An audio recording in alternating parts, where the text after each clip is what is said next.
इते मांखे ॿुधाई त कराची जे मुख़्तलिफ़ इलाइक़नि में तेज़ हवा सां गॾु बरसात थी आहे। गर्मी जो ज़ोर टुटी वियो।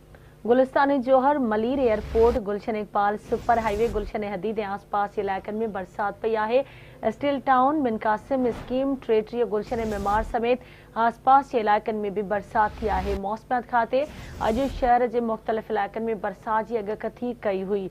अहम ख़बर आहे मौसम जे हवाले सां असां शेयर कई पिया। कराची जे मुख़्तलिफ़ इलाइक़नि में तेज़ हवा सां गॾु बरसात पई आहे, जंहिंखां पोइ गर्मी जो ज़ोर टुटी वियो। गुलिस्तान जौहर मलीर एयरपोर्ट गुलशन इकबाल सुपर हाईवे गुलशन हदीद ऐं आसपास इलाइक़नि में बरसात पई आहे। स्टील टाउन बिन कासिम स्कीम टेटीह गुलशन मेमार समेत आसपास जे इलाइक़नि में बरसात पई आहे। मौसमियात खाते अॼु शहर जे मुख़्तलिफ़ इलाइक़नि में बरसात जी अॻकथी कई हुई।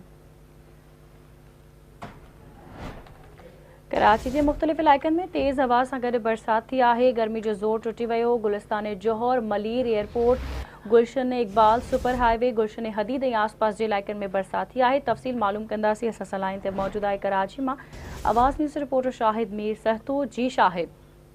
जी बिल्कुल, कराची के मुख्तलिफ इलाक़नि में अॼु तेज़ हवा से बरसात की आहे। गुलिस्तान जौहर मलीर एयरपोर्ट गुलशन इकबाल सुपर हाईवे गुलशन हदीद ऐं गुलशन मेमार में इन वक्त बरसात जारी आहे। किथे हल्की किथे तेज़ बरसात हले पई, जंहिंखां पोइ मौसम खुशगवार थी वई आहे। मौसमियात खाते पर अॼु अॻकथी कई वई त कराची के मुख़्तलिफ इलाइक़नि में जेका बरसात थींदी हिन वक्त कराची के मुख़्तलिफ़ इलाइक़नि में बरसात जारी आहे। जॾहिं त कुछ इलाइक़नि क्लिफ्टन डिफेंस सदर ऐं ॿियनि इलाइक़नि में हिन वक्त जेको गर्मी आहे पिण जेका हलंदड़ आहे। जी तव्हांजी महिरबानी शाहिद अपडेट करण लाइ।